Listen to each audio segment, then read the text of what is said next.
Bonjour et bienvenue sur le replay de la journée interfilière co-organisée le 9 décembre 2020 autour de la question de la protéine végétale bio et de ses enjeux de relocalisation par la coopération agricole Auvergne-Rhône-Alpes, le pôle biomassif central, les chambres d'agriculture Auvergne-Rhône-Alpes, la Frabora et le cluster bio Auvergne-Rhône-Alpes.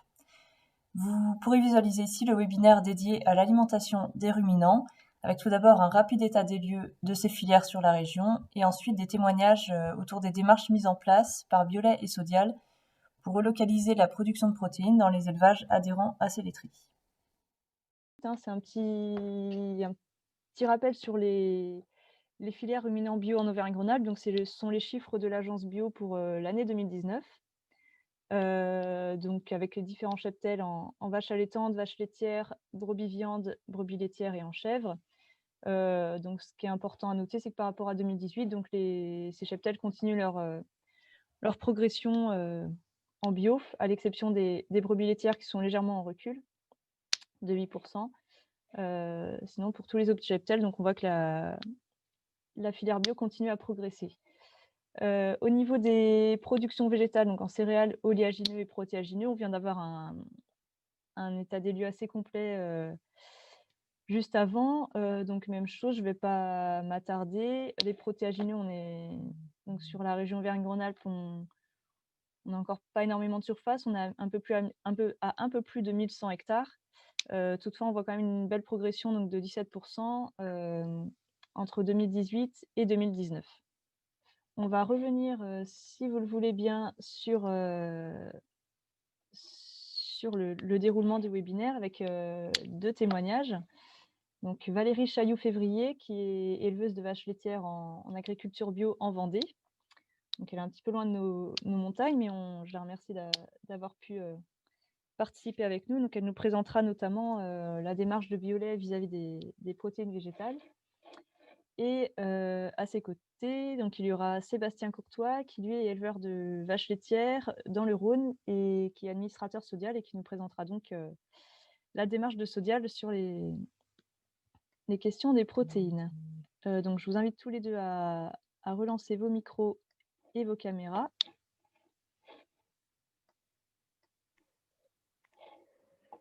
Merci. Alors vous allez commencer peut-être par vous présenter. Donc tout d'abord d'un point de vue personnel sur vos exploitations, et puis après on fera une petite présentation aussi rapide des structures que vous représentez aujourd'hui. Donc je vais commencer par donner la parole à Valérie Chailloux-Février, si vous voulez bien. Oui, bonjour. Donc oui, je suis productrice de lait bio en Vendée. C'est ma collègue Nathalie Delagne qui était de l'Aveyron qui devait assister ce matin et elle a eu un empêchement. Donc je suis venue la remplacer. Moi, je suis en GAEC avec mon conjoint sur 55 vaches, 82 hectares et en bio depuis plus de 10 ans. En fait, je suis passée en bio en 2009. En fait. D'accord. Ouais. Ok. Et je suis administratrice à Biolay depuis 2 ans, en fait. Merci. Monsieur Courtois. Oui, bonjour à tous. Donc, Sébastien Courtois, moi je suis éleveur dans le nord du département du Rhône, en limite avec la Saône-et-Loire, dans ce qu'on appelle le mont du Beaujolais, le Haut-Beaujolais. Donc en zone de montagne, l'exploitation, une cinquantaine d'hectares pour une cinquantaine de vaches laitières. J'ai démarré ma conversion en 2016, donc en bio depuis 2018 sur l'exploitation. Et je suis alors en ERL unipersonnel, mais avec un salarié. D'accord. Et donc, je suis administrateur à Sodial Union et membre de la commission bio de Sodial Union, donc en charge de toutes les questions bio de la coopérative et de son organisation. Et puis aussi référent bio en fait pour la coopération agricole Auvergne-Rhône. Très bien, merci. Donc on va passer un petit peu à une présentation rapide de Biolay. Donc tout le monde connaît un petit peu, mais ça permettra d'aller un peu plus dans le détail et de donner quelques chiffres sur Biolay et Sodial aujourd'hui. Donc commençons par Biolay. Oui, donc Biolay est un groupement de producteurs qui a été créé en 1994 par 6 producteurs. D'abord 6 producteurs plutôt de l'Ouest. Dès le départ, c'est un groupement 100% bio. On collecte que du lait bio. Ça fait donc 25 ans, 26 ans aujourd'hui que la structure existe. Et en 2020, on est 1450 producteurs. On représente un tiers de la collecte nationale bio, donc soit environ 300 millions de litres collectés cette année en 2020 sur toute la France. Alors, j'ai ajouté une petite diapo pour montrer un petit peu. Donc, il y a plus de 200 produits disponibles, si je ne me trompe pas, qui sont transformés à partir du lait collecté par Biolay en France et qui est donc distribué en magasin bio et dans la grande distribution. Oui, c'est ça. On a plus d'une centaine de clients également, puisqu'on collecte, on a un réseau de collecte et on a un service donc, de commercialisation auprès de plus d'une centaine de clients aujourd'hui. Et les clients, ça peut être une petite fromagerie locale ou alors un transformateur plus important sur la France. Merci. Avant excuse-moi de passer sur Sodial, il y a une personne qui demandait de savoir s'il y avait des administrateurs Biolay sur la région Aura. Alors, il y en a un administrateur, c'est Christian Ville, il est sur l'Isère. Ouais. Alors, je ne sais pas si c'est votre région, il me semble. Si, c'est bon. Oui, c'est bon. Je vous remercie. l'Isère, ouais. Merci. Donc, il y a ma collègue Myriam Vallas donc, du pôle Biomassif Central qui m'apportera un petit soutien pour poser les questions. Donc, elle interviendra si besoin pour nous faire remonter vos questions. Merci Myriam. De rien. Donc, Monsieur Courtois, je vous laisse présenter un petit peu. Oui, donc l'histoire de la bio au niveau de la coopérative, donc ça a démarré en fait dans la région, dans le Pilat, où quelques producteurs se sont réunis et ont lancé une tournée bio au niveau de la coopérative à la fin des années 90, donc ça doit être en 97 je crois. Et donc voilà, ça a démarré ici et aujourd'hui on est à 200 millions de litres de lait collectés en 2020, on est le 3e collecteur au niveau français. Et donc, ça représente 800 exploitations bio. Alors, pareil, on est à peu près sur tout le territoire français, mais on a quand même une spécificité, c'est que les 2 tiers de la production bio nationale, en fait, elle est produite dans l'Ouest. Et nous, on est à l'inverse, on a les 2 tiers de la production bio de Sodial, elle est produite dans le Sud. C'est-à-dire, vous voyez sur la carte d'un axe qui va, on va dire, de Biarritz à Mâcon, on a les 2 tiers de nos adhérents qui se situent sur ces territoires, donc plutôt zone de montagne, plutôt zone du Sud. Et donc là, on a déjà 564 exploitations qui se situent sur ce périmètre-là. Donc, je crois qu'il y a d'autres diapos après. Donc voilà, en fait, si on fait le focus un peu plus, alors ce qu'on appelle le Grand Sud, c'est là que je vous ai montré tout à l'heure, 564 exploitations. Par rapport aux chiffres qui ont été annoncés tout à l'heure sur les ambitions de 15% de la SAU, objectif régional, nous, on arrive à 12% des exploitations et ça représente 10% du volume collecté, avec des tailles des exploitations qui sont aux environs de 240 000 litres de lait. Et si on fait une spécificité sur Sud-Est, qui est plutôt notre quart Sud-Est France, là, on a 218 exploitations, c'est notre première région pour Sodial bio. On est à 13% des exploitations et 11% des volumes collectés. Et là, on est sur des exploitations un tout petit peu plus grandes avec 270 000 litres par exploitation. Ensuite, voilà, en fait, tous ces volumes qui sont collectés auprès des adhérents, des sociétaires, en fait, servent principalement, en grosse majorité, au lait de consommation via notre marque Candia, ou aussi on est beaucoup présent aussi sur les marques des distributeurs. Et puis, on commence à développer un peu la partie fromagère avec notamment des gammes Entremont qui sortent ces derniers temps. Une gamme LFO, alors c'est les fromageries occitanes, donc ça c'est ce qui concerne les fromages du Massif central, et puis aussi quelques marques distributeurs. Sur l'ultra frais, on est aussi présent avec Uplay, mais plutôt timidement, et aussi sur les marques de distributeurs. Et puis, on fait aussi un peu des ingrédients avec Eurosérum, des ingrédients bio qui vont servir après à d'autres industriels. Et puis, une partie nutrition, notamment nutrition infantile avec Nutribio. Et puis là, on a une marque Nactalia qui vient d'être mise en place au niveau français. Très bien, merci à tous les deux.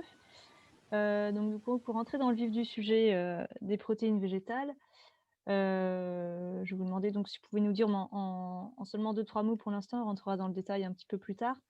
En 2-3 mots, les démarches animées par chacune de vos structures, donc Biolay et Sodial.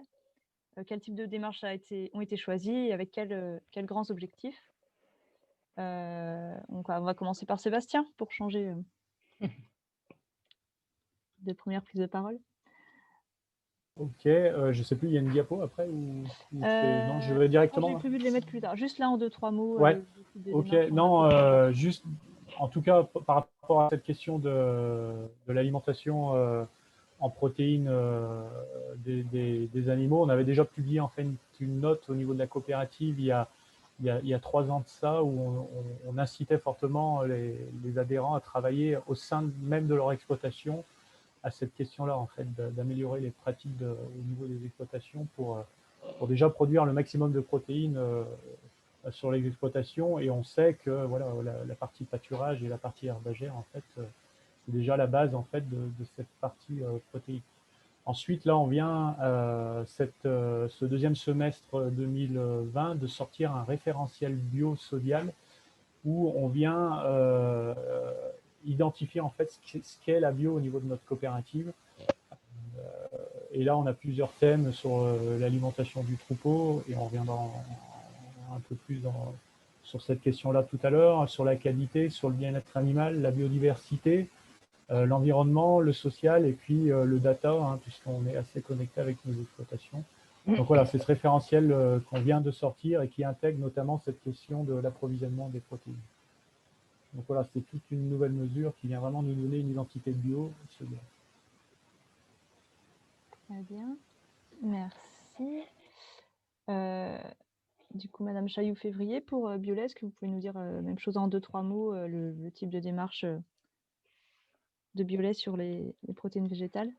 Alors, au sein de la structure Biolay, ça fait quelques années déjà où on a intégré le sujet et en fait, elle est intégrée dans ce qu'on appelle, nous, la démarche qualité Biolay, donc la DQB, qui a été lancée en 2013 autour de 4 grandes thématiques qui est la qualité du lait, la santé des animaux, l'autonomie alimentaire, où là, on retrouve justement la traçabilité des achats, l'autonomie par le pâturage et un autre thème qui est l'environnement. Donc, ces 4 thèmes qui sont intégrés dans notre démarche qualité Biolay depuis 2013. Et on a intégré en fait dans cette démarche en fait l'accompagnement de chaque producteur pour améliorer ses pratiques au sein de chacune de ces thématiques avec des conseillers techniques sur le terrain, donc qui se déplacent sur toute la France. D'accord. Du coup, pour Biolay, donc on va continuer un petit peu avec vous sur donc ça fait plusieurs années du coup que Biolay s'est emparé un peu de cette question-là. Qu'est-ce qui vous a amené à aborder la question des protéines végétales, de l'approvisionnement en protéines végétales? Est-ce que c'était une demande des éleveurs, des consommateurs? Voilà, comment ça s'est décidé petit à petit et c'est ce que vous pouvez également nous présenter? Vous avez fait donc brièvement une petite enquête auprès des élevages à l'époque au moment de la mise en place de ce plan-là. Donc qu'est-ce qui en était ressorti et comment ça a permis la mise en place de votre démarche qualité? Ouais, c'est vrai que si on refait l'historique, c'est une question là sur l'alimentation dans les fermes, chez les fermes à Biolay, qui est assez récurrente. Dans les années 2000 à 2010, en fait, il y a eu plusieurs scandales de fraude constatés dans les importations de matières premières de la filière bio. Et en parallèle, donc ça a entraîné des interrogations de clients, de nos clients à Biolay sur les procédures qu'on mettait en place pour garantir ou se préserver du risque de ce risque de fraude. Et c'est pour ça qu'à partir dès 2012, le conseil d'administration a entamé un travail de fond sur la question de la traçabilité des aliments. Et effectivement, on avait formalisé une enquête auprès de tous les adhérents et des fournisseurs d'aliments sur le territoire. Et cette enquête, auquel plus de la moitié des adhérents avaient répondu, on s'est aperçu que, en fait, il n'y avait pas beaucoup d'achats d'achats extérieurs d'aliments sur les fermes. Ça représentait 6 tonnes de concentré et 1 tonne de fourrage en moyenne par ferme sur les enquêtes de l'époque. Et auprès des fournisseurs, donc il y avait un gros travail sur les lots et les traçabilités qui devaient se mettre en place pour garantir les risques de fraude. Et du coup, l'enjeu principal de l'époque, c'était vraiment de se prémunir de ces risques de fraude liés à des achats extérieurs de matières premières. Et c'est pour ça qu'on a embrayé en fait sur la réflexion de se dire pourquoi pas renforcer l'autonomie alimentaire sur nos fermes par nos propres productions, et notamment la base, c'est les prairies, c'est le pâturage avec diversité de graminées légumineuses à intégrer. Très bien, merci. Au niveau de Sodia, donc en amont de la démarche qui se met en place, donc est-ce qu'il y a eu des mêmes choses, des consultations de votre réseau d'élevage, des diagnostics réalisés un petit peu sur les fermes pour voir ce qu'il en était, et comment s'est mise en place une définition commune d'un objectif à atteindre au sein de votre réseau d'éleveurs? Oui, donc en fait, on a la particularité aussi au niveau de la coopérative d'être connecté à nos exploitations. En fait, on a un recueil de données annuel qui recense un bon nombre d'informations sur toutes nos exploitations bio de la coopérative. Et en fait, on est parti du constat en fait existant. On a regardé la photographie en fait des exploitations de la coopérative. Donc on est parti de ce constat-là en fait, et voilà quoi. Ensuite, on a bien senti les choses arriver au niveau des demandes sur la traçabilité des intrants en fait, des exploitations, et notamment le point principal, c'est sur l'origine des protéines, où voilà, il y a une grosse partie d'import. Voilà, Biolay a commencé il y a longtemps sur ce sujet, donc aujourd'hui c'est quelque chose qui rentre de plus en plus dans les attentes aussi des clients, et dans ce que les consommateurs peuvent en attendre.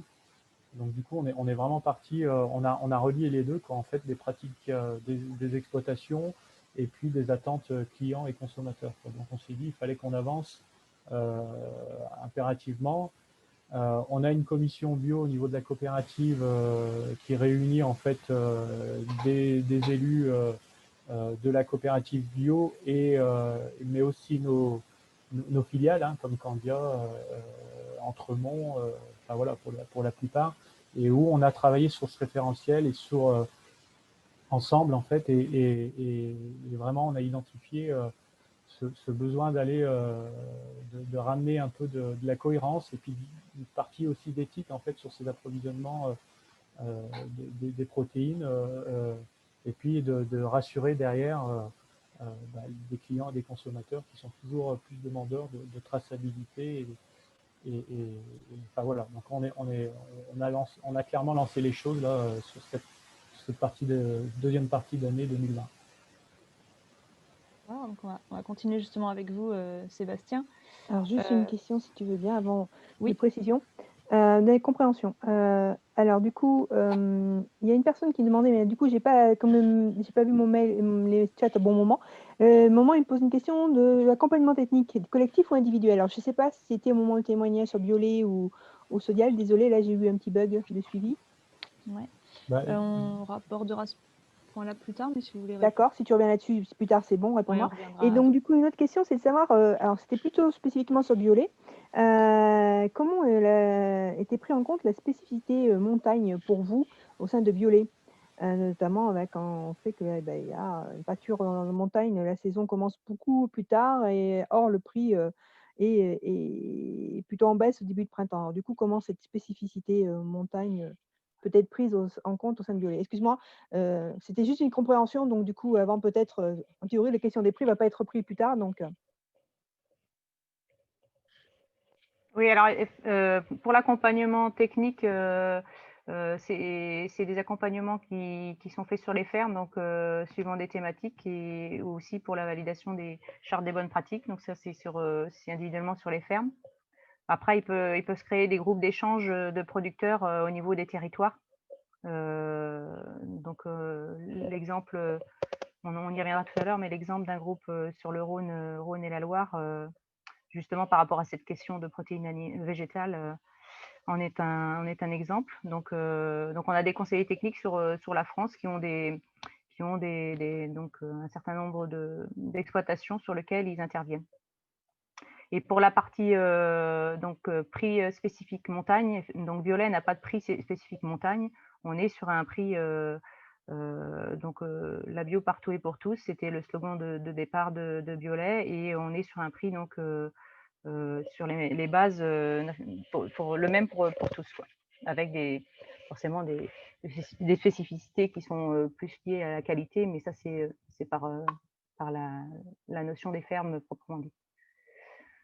Donc effectivement, on est sur on n'a pas de lait en fait spécifique valorisé en montagne aujourd'hui. D'accord, merci. Monsieur Courtois, du coup, vous pouvez peut-être répondre aussi à cette question des prix au niveau de Sodial. Comment est-ce qu'il y a un distinguo, un différentiel selon les zones de production? Non, on a un prix identique aussi. Bon, nous, les 2 tiers de notre production bio, elle est en zone de montagne. Donc, on va dire, on n'a plutôt pas de prix spécifique plein, quoi. Ouais. Mais voilà, quoi. Après, sur l'accompagnement, on a aussi un réseau de conseillers laitiers, bien sûr, qui passe sur les exploitations. On essaye aussi de beaucoup s'appuyer sur les réseaux existants, type chambre, enfin voilà, tout ce qu'il peut y avoir, les contrôles laitiers. Voilà, on essaye au niveau technique, on n'a pas forcément la capacité à suivre aussi bien que les organisations spécialisées les éleveurs. Donc, on essaye plutôt de mettre en relation tout le monde, quoi. Ok. Alors, attends, je reprends. Voilà. Donc, on va revenir un petit peu sur les démarches de vos structures. Donc, on va commencer par Sodial. Donc pour aller peut-être un peu plus dans le détail du référentiel bio que vous nous présentiez tout à l'heure et de ces 7 thématiques, et en particulier celle qui concerne l'alimentation du troupeau. Oui, donc les 7 thèmes, vous les voyez, ils sont affichés, puis je vous les ai énumérés tout à l'heure. Si on fait le focus voilà, sur la partie alimentation du troupeau, à l'intérieur, bon, on met en avant la prairie, on met en avant la production de protéines sur les exploitations directement. Ça, c'est clair que on va inciter, on va essayer de faire en sorte que déjà la protéine se produise sur les exploitations. Ensuite, on sait très bien qu'il y a malgré tout des achats, et notamment, c'est un peu la différence qu'on peut avoir avec des régions de plaine et de l'ouest et nos régions un peu montagneuses. On sait on peut avoir des étés très chauds, des hivers aussi plutôt longs, et on a besoin de temps en temps de venir corriger ou de venir équilibrer des rations, notamment avec une partie protéique. Et là, vraiment, on a décidé d'y aller en 2 temps. On n'a pas voulu faire demander à nos sociétaires du jour au lendemain d'être sur une origine France directement, parce qu'on sait qu'au niveau des disponibilités, on ne les a pas au niveau de la France aujourd'hui. On a travaillé, si vous voulez, en commun avec l'ANIA, qui est l'association on va dire le syndicat des fabricants d'alimentation animale, plus la partie alimentation animale à la coopération agricole, pour voir un peu déjà, il y a déjà eu un travail d'identification en fait des disponibilités qu'il y a. Et en fait, on se rend compte aujourd'hui, elles n'y sont pas, les disponibilités. On se rend compte aussi qu'il y a l'autre atelier à côté sur les monogastriques qui existe aussi. On sait que là, il va y avoir une demande aussi assez énorme. Et donc voilà, on a voulu le faire en plusieurs temps, mais on a voulu montrer un objectif clair. Donc à partir de juillet 2021, il y aura une obligation de la part des sociétaires de s'approvisionner déjà plus que sur une origine Europe. alors, on parle des protéines, mais en fait, de toute façon, ça concerne toute l'alimentation des animaux, quoi. Mais bon, là, c'est vraiment le focus protéines. Et puis, à partir de juillet 2023, en fait, vraiment partir là sur une origine France. Et là, voilà, on a besoin d'ici là de vraiment s'organiser pour pouvoir y arriver. On sait aussi que si aujourd'hui on ne prend pas position, et ben demain on aura toujours des disponibilités pour nos éleveurs. Donc voilà, on a clairement marqué les choses et on se donne un objectif sur 3 ans avec une démarche de progrès clairement identifiée.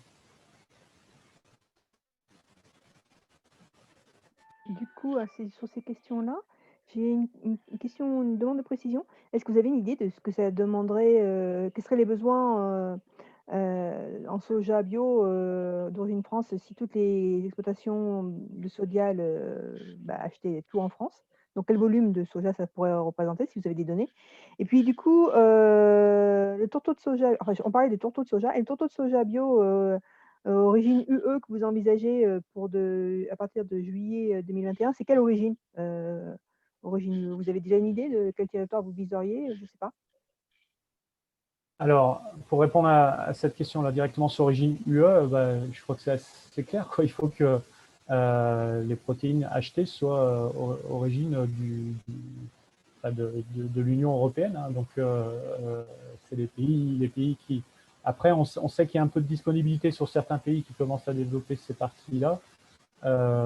Et donc voilà, avant de faire que France, ça n'empêche pas, hein, d'ici là, d'ici 2021, d'être déjà de s'approvisionner en France, hein. Ça, c'est pas, il n'y a aucun problème là-dessus, mais c'est comme on sait qu'il y a un déficit de disponibilité, c'est aussi avoir la possibilité d'ici là de pouvoir s'approvisionner dans les autres pays de l'Union européenne qui, on pense, ont déjà une traçabilité un peu plus féroce que ce qu'on peut avoir au niveau des pays aujourd'hui d'importation que peuvent être la Chine, l'Inde ou l'Afrique, quoi. Donc voilà, déjà on va déjà sécuriser une partie de la traçabilité dès 2021 et on ira plus loin en 2023. Ensuite, je sais pas si vous faites un ratio, c'est simple, hein, 800 exploitations, si vous mettez allez, 5 tonnes de besoin de tourteaux de soja, mais ça peut être autre chose, hein, parce que je pense qu'on parle beaucoup de soja. Nous, ce qu'on aimerait aussi, c'est qu'il y ait possibilité pour les éleveurs de contractualiser avec des céréaliers sur peut-être de luzerne, sur peut-être des choses qui se font aussi. J'ai perdu le nom de la plante, mais enfin bref, il y a d'autres choses qui aussi se mettent en place. Donc voilà, quoi, c'est pas forcément que du tourteau de soja. C'est aussi, voilà, moi je pense qu'un éleveur qui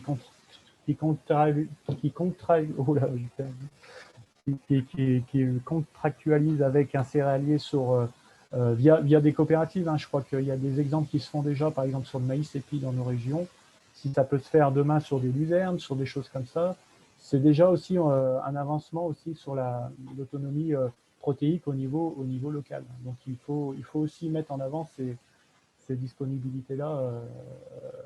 Et la partie luzerne, on sait qu'elle est intéressante dans la rotation des céréaliers. Donc voilà, donc il n'y a pas que le tourteau de soja.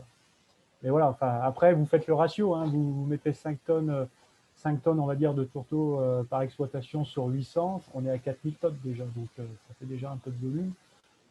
Mais est-ce qu'on sera à 4 tonnes, est-ce qu'on sera plus, est-ce qu'on sera moins, j'en ai aucune idée.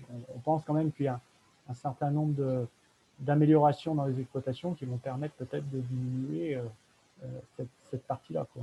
Donc voilà, en fait, il n'y a pas qu'une seule possibilité d'amélioration, il y a plein de pistes à aller explorer. Très bien, merci pour ces compléments du coup sur le référentiel bio de Sodial qui est en train de se mettre en place.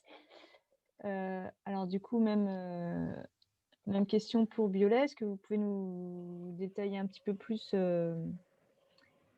la démarche mise en place et jusqu'au résultat obtenu, vu que vous avez un petit peu de recul Ouais. depuis cette mise en Donc, place? comme je disais tout à l'heure, effectivement, cette question a vraiment démarré en 2012-2013, avec la mise en place 2013 de la démarche qualité Biolay DQB, où le volet traçabilité a été mis en place avec, là, à cette période-là, c'était au niveau des contrôles de l'eau d'aliments, en fait, qui étaient considérés sensibles par rapport à des achats d'aliments import. Donc ça, c'était une première démarche qui avait été faite dans les fermes. Ça a évolué très vite avec justement le sujet évoqué au niveau des producteurs, en fait, en réunion locale, hein, sur un travail de 1 an et demi, où là, les enjeux par rapport à l'évolution de cette autonomie alimentaire ont été réfléchis au niveau des producteurs. Et ce qui est remonté, c'était de faire évoluer justement cette règle de traçabilité et d'aller directement sur du 100% France. Donc, ça a été voté à l'Assemblée générale de 2016, où là, on interdisait l'achat de grains et de graines importés. Et pour être précis, en fait, sur cette notion-là, ce qui a été mis en application donc en 2017, hein, puisque ça a été voté en 2016 à l'Assemblée générale, pour une mise en application au 1er janvier 2017, c'était d'avoir donc de l'achat d'aliments où était vraiment stipulé, enfin ça l'est toujours d'ailleurs, grains et graines produites en France.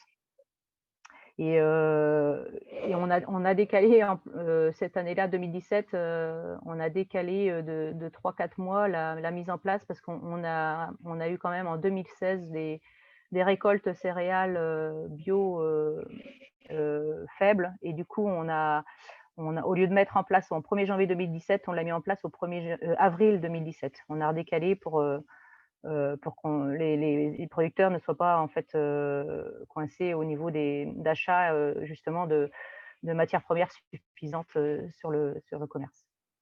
Et les contrôles donc sont faits par les organismes certificateurs qui passent dans les fermes. Donc il y a des contrôles qui sont faits sur les fermes en plus du contrôle normal de la certification bio. Donc ça a été mis en place dans le protocole de la démarche qualité Biolay. Et pour avoir un peu de recul effectivement sur cette mise en place, aujourd'hui, eh bien, la constatation qu'on en fait, c'est qu'effectivement sur les fermes, les producteurs ont réfléchi sur leur autonomie alimentaire et ont beaucoup diversifié les rotations, les multi-espèces en prairie, l'intégration de la luzerne. Et effectivement, ce qui se développe de plus en plus, c'est la contractualisation au niveau des territoires avec des échanges céréales fumier, par exemple, sur des territoires. Donc, directement entre producteurs animaux et céréaliers.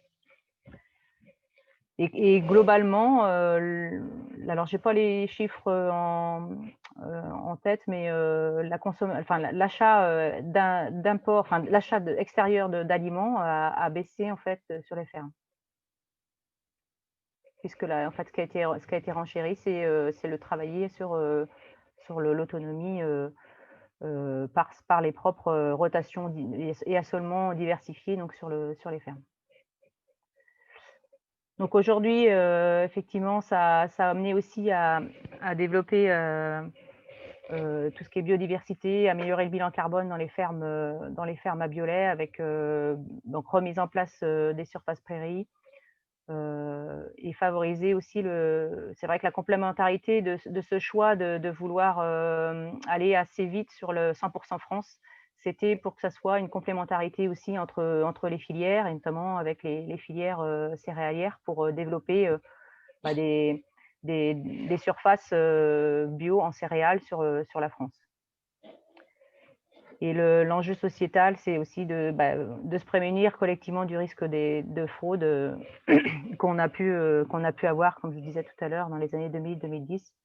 Donc assurer une origine plus locale en fait sur les fermes. D'accord, merci. Du coup, j'avais une petite question, on va rester avec vous pour Biolay.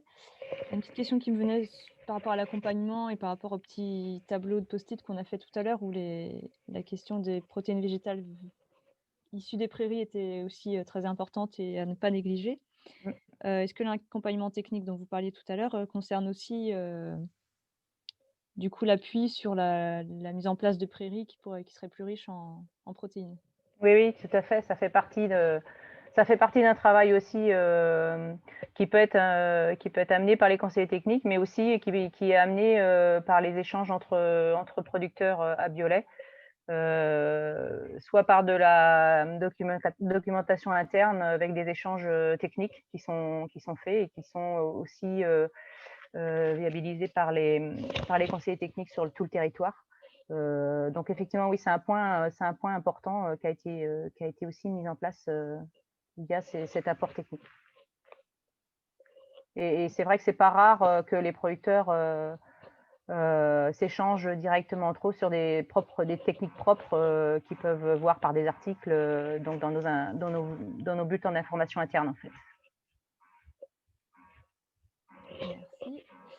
Et du coup, Sébastien Courtois, donc vous qui êtes plus un montagnard dans la région du Rhône, donc cette question justement des prairies est assez spécifique en zone de montagne. Donc, qu'est-ce que vous proposez? Alors, vous disiez il n'y a pas d'accompagnement technique spécifique par Sodial, vous sollicitiez un petit peu les partenaires techniques présents sur le territoire. Est-ce qu'il y a des demandes spécifiques, des choses spécifiques que vous avez pu essayer de mettre en place Non, mais par exemple, on a eu une grosse vague de conversion là, depuis les années 2015-2017, quoi. Et là, du coup, pour mon territoire, on a pu mettre par exemple en place des groupes de producteurs pour travailler. Alors, il n'y a pas que ce sujet-là, mais sur tous les sujets de la bio, hein, que ce soit au niveau animal, que ce soit au niveau végétal. Et là, on préfère, on n'a pas forcément la force de frappe interne au niveau de la coopérative pour venir en appui sur ces sujets-là. Et donc, voilà, on préfère mettre en avant ces groupes qui commencent à se structurer et puis les mettre en lien avec tout le réseau d'aide qu'il peut y avoir autour. Hein. C'est vrai qu'il y a les chambres participent bien, les GAB aussi, enfin voilà, donc on les contrôles laitiers, donc voilà, donc on préfère rester sur l'existant en fait des structures d'aide technique en fait. D'accord. Effectivement, pour préciser aussi, tout ne se fait pas non plus par nos conseillers techniques. Hein, on travaille beaucoup aussi avec les réseaux existants propres à la technique justement, soit des prairies ou particulièrement à l'alimentation animale, tout ce qui est effectivement contrôle laitier, les réseaux CIVAM, les GAB, les chambres, ils sont forcément mis en relation en fait sur chacun des territoires avec les personnes qui sont conseillers spécifiques. En fait. Du D'accord. coup, j'avais une question technique plutôt pour Biolay. Une question qui était sur quels étaient les principaux systèmes de récolte de fourrage parmi vos producteurs en silage, séchage en rubanage, voilà. La principale, c'est le pâturage de base. Et après, suivant donc là les particularités peut-être de territoire, on retrouve un peu d'ensilage, un peu d'affouragement en verre ou le séchage. Aujourd'hui, on en a un petit peu partout sur le territoire. Donc les techniques, mais la base c'est vraiment le pâturage, maximiser le pâturage en fait des animaux. Du coup, moi, je vais avoir une petite question là, c'est moi qui la pose. Du coup, si on cherche à travailler sur la qualité des prairies avec des prairies qui puissent produire plus de protéines, quid de la gestion des prairies permanentes, surtout en zone massif central, qui ont pour certaines une haute valeur environnementale, patrimoniale. Donc du coup, comment trouver le bon équilibre entre, OK, il faut maintenir un niveau de production, maintenir des protéines, et en même temps maintenir une biodiversité, surtout dans des zones où la biodiversité prairiale est particulièrement importante. et en termes de biodiversité. Donc du coup, comment vous envisageriez, vous, cet équilibre un petit peu délicat peut-être? Alors c'est du coup peut-être pour les 2. Ouais, alors moi je peux peut-être répondre. Alors, bon, ça se fait pas, mais je vais prendre un exemple chez moi, hein. C'est que cette année, avec la sécheresse, on a eu des prairies naturelles qui ont été vraiment malmenées. Alors, le problème, c'est que elles ont été malmenées pour la 4e année consécutive et on a un problème de, de flore en fait qui est vraiment impacté au niveau de nos prairies naturelles. Et cette année, moi, j'ai fait par exemple du sursemis dans ces prairies là début septembre. Et alors sur ce sursemis, en implantant des variétés, enfin en mettant des trèfles, hein, les trèfles sur le pâturage, c'est la base. Des plantains, enfin, des raigrats anglais, enfin, des choses comme ça. Et en fait, voilà, en sursemis, ça veut dire qu'on ne vient pas modifier en profondeur la flore existante, mais on vient apporter des nouvelles plantes à ce qui existe, et puis la prairie, elle fera le reste. Et là, au vu du résultat de ce qu'on peut voir à date, là, ben, ça a plutôt très très bien réussi. Et donc, j'ai vraiment impatience d'être sorti d'hiver 2021 et d'emmener mes vaches pâturer ces essais-là qui ont été faits chez moi. Ouais, alors c'est une technique effectivement qu'on voit de plus en plus en fait s'être appropriée par les producteurs, notamment dans le réseau à Biolay. Enfin, je vais reprendre aussi mon exemple qui n'est pas en montagne, effectivement, chez moi, mais on a passé 3-4 années avec des périodes à 40 degrés là, pendant plusieurs jours l'été. Effectivement, les prairies ont même des prairies temporaires, mais aussi des prairies permanentes que je peux avoir, ont beaucoup fatigué. Et la technique de sursemis, je la pratique depuis 2-3 ans. Et effectivement, ça permet de renchérir du volume et de la qualité sur des prairies existantes sans altérer en fait la, la prairie en tant que telle, quoi. Donc c'est vrai que c'est une technique aujourd'hui qu'on divulgue auprès de nos producteurs. Très bien, merci. Monsieur Courtois, juste une petite précision topographique. Est-ce que vous pouvez nous dire à quelle altitude vous vous situez?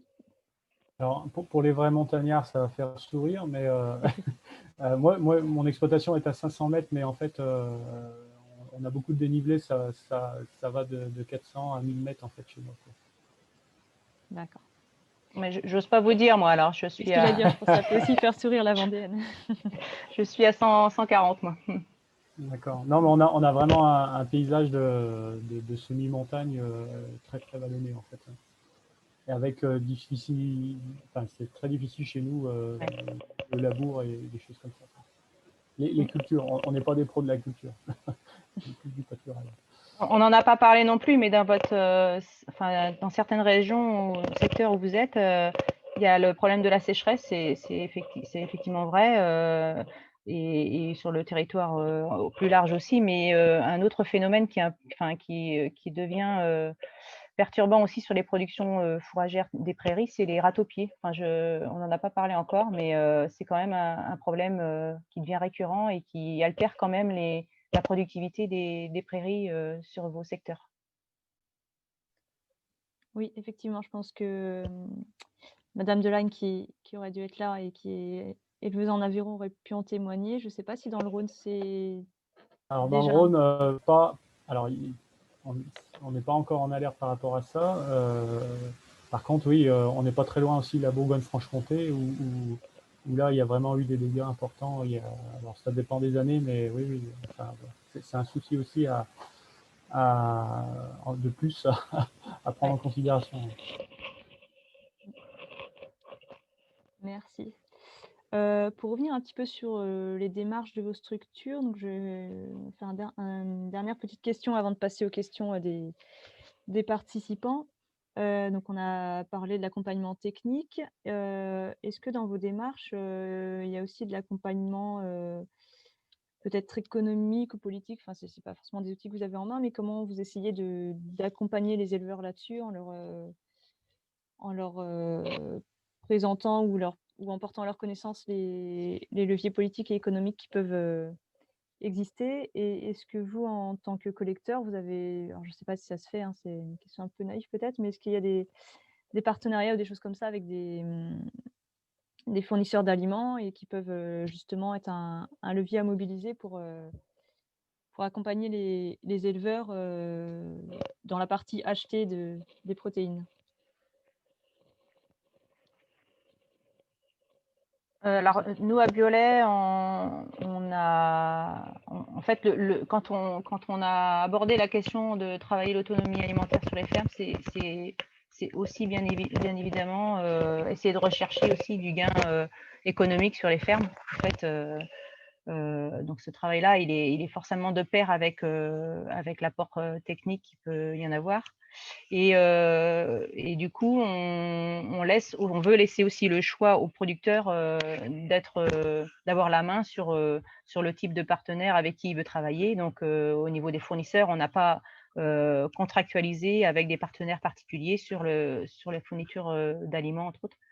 On a une liste de fournisseurs sur lesquels les producteurs peuvent s'appuyer parce qu'on a une garantie de fourniture sur des types d'aliments qui garantissent le 100% France, mais on n'a aucune contractualisation avec des fournisseurs quelconques.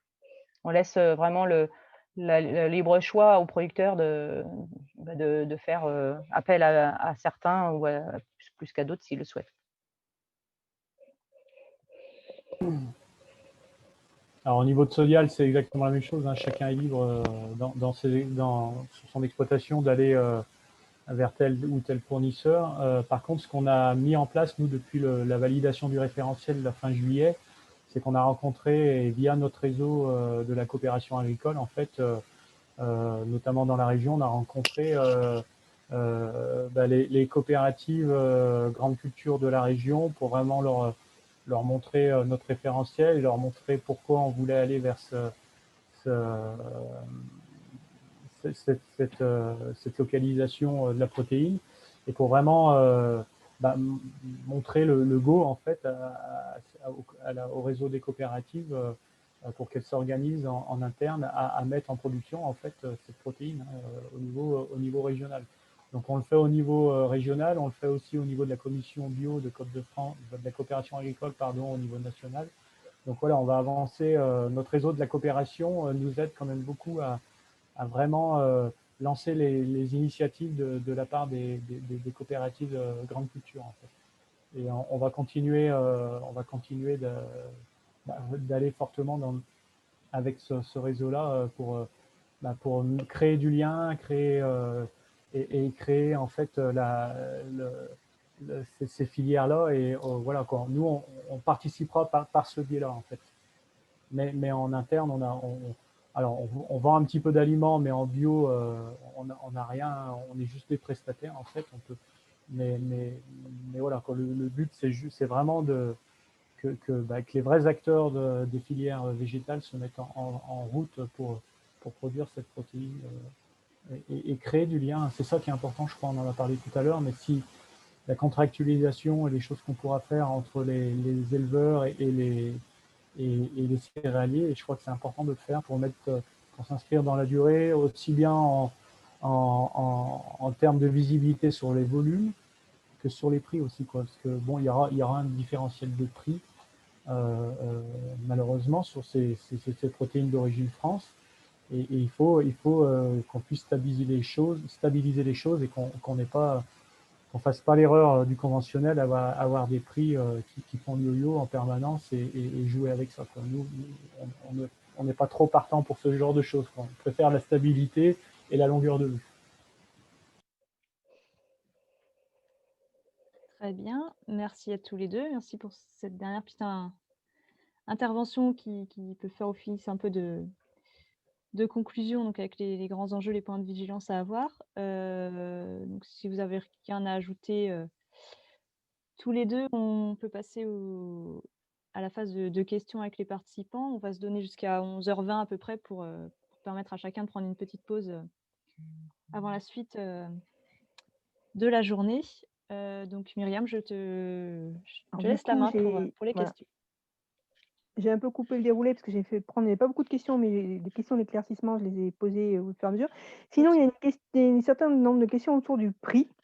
Est-ce que du coup, pour Biolay, est-ce qu'il y a eu une augmentation du coût de production avec cette démarche qualité? Et du coup, si oui, est-ce que ça a amené Biolay à jouer sur ses prix, à augmenter, son prix d'achat, son prix payé aux producteurs? Et puis, pareil pour, le pendant pour Sodial, mais en gros, est-ce que vous avec la mise en place du nouveau cahier des charges, est-ce que vous avez prévu, quelque chose au niveau, politique tarifaire? Alors je sais pas, peut-être pour Biolay, peut-être pour commencer? Oui. Sur la notion de coût de production, c'est effectivement quelque chose qui n'avait pas été travaillé donc au niveau de la structure en tout cas. Ça pouvait être fait, mais qu'à titre individuel par les fermes. Et là, c'est un travail qu'on a lancé donc à partir de cette année, et c'est donc essayer d'avoir un suivi de l'évolution des coûts de production effectivement sur les fermes Biolay. Donc on n'avait pas chiffré donc avant la mise en place donc de cette démarche qualité Biolay les coûts de production, et du coup on va repartir sur une base de cette année. Donc on n'a pas forcément chiffré l'incidence.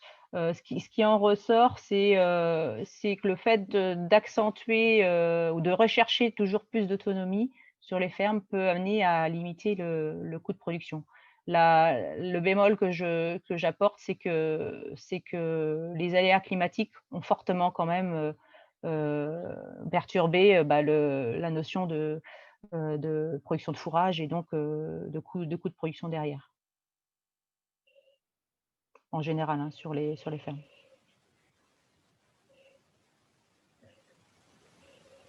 Alors, pour ce qui est de Sodial, on a quand même en amont identifié un peu le surcoût qu'il pourrait y avoir dans les exploitations. En fait, ça dépend de la typologie des exploitations. Ceux qui consomment, il y en a qui consomment pas de tourteaux de soja. Le surcoût, il va être de 0.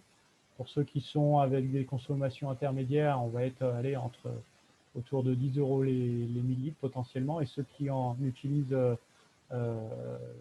qui ont une utilisation plutôt importante de ces tourteaux de soja, on peut aller jusqu'à 20 euros de surcoût alimentaire. Je parle au millilitre. Donc voilà, en fonction de la typologie et du système d'exploitation, l'impact n'est pas du tout le même. Après, comment nous on répond à ça au niveau de la politique tarifaire? Déjà au niveau, nous c'est pas une politique, on a une mécanique prix du lait qui est bien identifiée et qui prend en compte un certain nombre d'indicateurs pour définir notre prix du lait. Ce qu'on se rend compte, c'est qu'effectivement, il va y avoir un surcoût parce que la protéine d'origine France est plus chère. À date, on n'a pas forcément les moyens de mettre directement et de compenser directement sur le prix du lait ce surcoût, parce qu'en fait, on fait déjà tout ce qu'on peut au niveau du prix du lait. On n'a pas forcément beaucoup de marge derrière pour le permettre. Mais par contre, on s'est posé la question aussi, si on ne le faisait pas, potentiellement, qu'est-ce qui pourrait arriver? Et bien, potentiellement, ce qui peut arriver, c'est peut-être des pertes de marché à l'avenir avec certains clients qui voudront et qui exigeront d'avoir une origine France sur la partie de l'alimentation des animaux. Et si on perd des marchés via ce problème-là, ça veut dire que derrière, c'est du lait déclassé. Et du lait déclassé, la première résultante de ce problème-là, c'est de la perte de valeur, parce qu'on va aller valoriser du lait biologique au prix du lait conventionnel. Et là, potentiellement, c'est une perte de prix du lait au bout du bout. Donc on se dit que même si on n'a pas un effet immédiat sur le prix du lait, on fait le pari que en fait, la compensation faite par la maîtrise de notre équation laitière en fait, permettra de compenser ce surcoût. Donc ça, c'est important de le mettre en avant. Et ensuite, après, sur le prix du lait, ça fait quand même depuis 2015 que le prix du lait bio n'a cessé d'augmenter au niveau de la coopérative. Donc voilà, dès qu'on peut, dès que c'est dans notre possibilité, dès qu'on a la valeur au bout, on est capable de faire répercuter en fait cette valeur, il n'y a aucun souci là-dessus.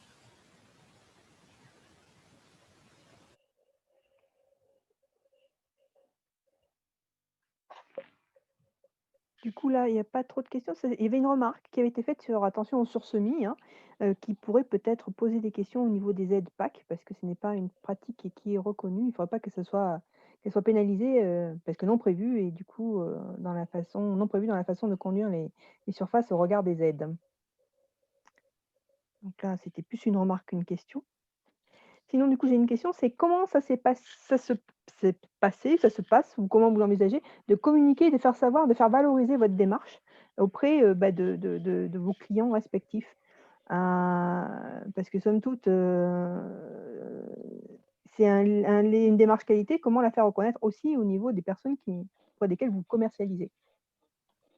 Pour rebondir là-dessus, il y avait notamment aussi une question en termes de communication, heu, où là, du coup, la relocalisation de la protéine, c'est plutôt on imagine plutôt des démarches territoriales ou régionales.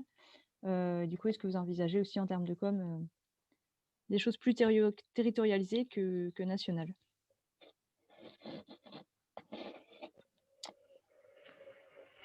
Je commence ou Oui, n'importe. allez-y.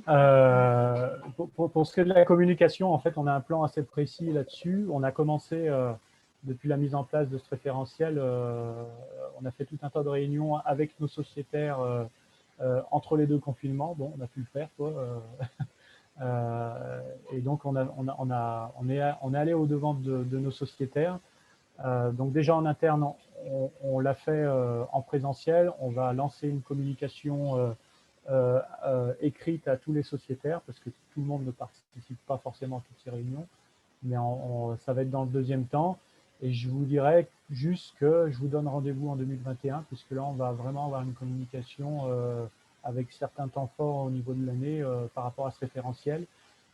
Déjà en première partie de l'année au niveau, on va dire, de la partie amont et de la partie environnement des sociétaires sur ce référentiel. Et puis après, on aura vraiment une communication ciblée enfin, auprès de nos clients et des consommateurs avec une identification qui en découlera sur notre démarche du référentiel, quoi, avec un nom et un logo qui arriveront courant 2021.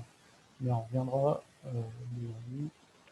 enfin vous serez au courant, à mon avis, de notre démarche avec le nom et le logo.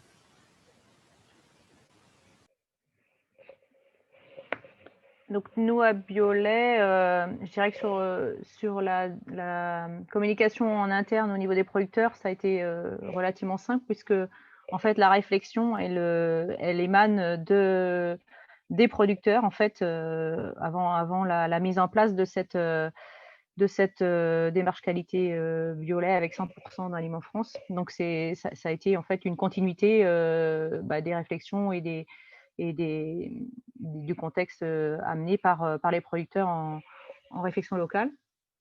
Donc là, ça a été assez simple dans la communication en interne au niveau des systèmes de production. Et sur la partie plus là commercialisation et valorisation, donc on est sur donc la mise en avant de la démarche qualité Biolay où on peut la mettre en avant avec des accords tripartites qui ont été validés avec donc un transformateur, un distributeur et Biolay. Donc voilà, historiquement, on a quelques contrats qui ont été réalisés avec la mise en avant de cette démarche qualité Biolay. Donc ça, c'est un point positif aussi dans la démarche sur cette notion de traçabilité qui a été mise en place et en essayant de la valoriser au mieux donc sur l'aspect commercial. OK, très bien. Bah, écoutez, on va en rester là pour ce petit webinaire, dédié aux ruminants. Merci beaucoup à tous les 2 pour vos témoignages et vos éclairages sur les démarches de Sodial et Biolay. Donc pour la suite, tuc, tuc, tuc. Ouais, alors j'avais quelques petites infos à vous donner pour aller plus loin si vous voulez. Quelques petites ressources qui peuvent vous permettre de creuser le sujet sur les protéines végétales. Donc il y a notamment des ressources, techniques et bibliographiques qui sont disponibles, notamment sur la Biobase. Donc c'est une base de données documentaire, dédiée à l'agriculture biologique. Et donc, il y a des recherches bibliographiques facilitées sur les filières ruminants qui ont été réalisées dans le cadre du projet Bioréférence, qui est piloté par le pôle Bio Massif Central. Donc voilà, vous avez accès à ces recherches sur le site du projet Bioréférence. Et donc, quand vous cliquez sur les différentes thématiques, ça vous permet d'avoir des références documentaires spécifiques. Donc, par exemple, en Auvin-lait, sur les fourrages conservés, les concentrés utilisés dans cette filière-là. Une deuxième petite ressource aussi, c'est le Qui fait quoi de l'ITAB. Donc, c'est un petit annuaire qui répertorie les projets en recherche et développement qui sont passés ou en cours en agriculture biologique. Donc, même chose, vous pouvez mettre des filtres sur des filières ou les thématiques particulières. Et une dernière petite ressource que j'ai mise, c'est le site Produire Bio de la FNAB. Donc, c'est pas très exhaustif, il y a sûrement plein d'autres ressources disponibles, mais voilà, c'est les trois principales que j'ai pu identifier de mon côté. Je vous remettrai les liens dans le chat pour que vous puissiez les récupérer si vous le souhaitez.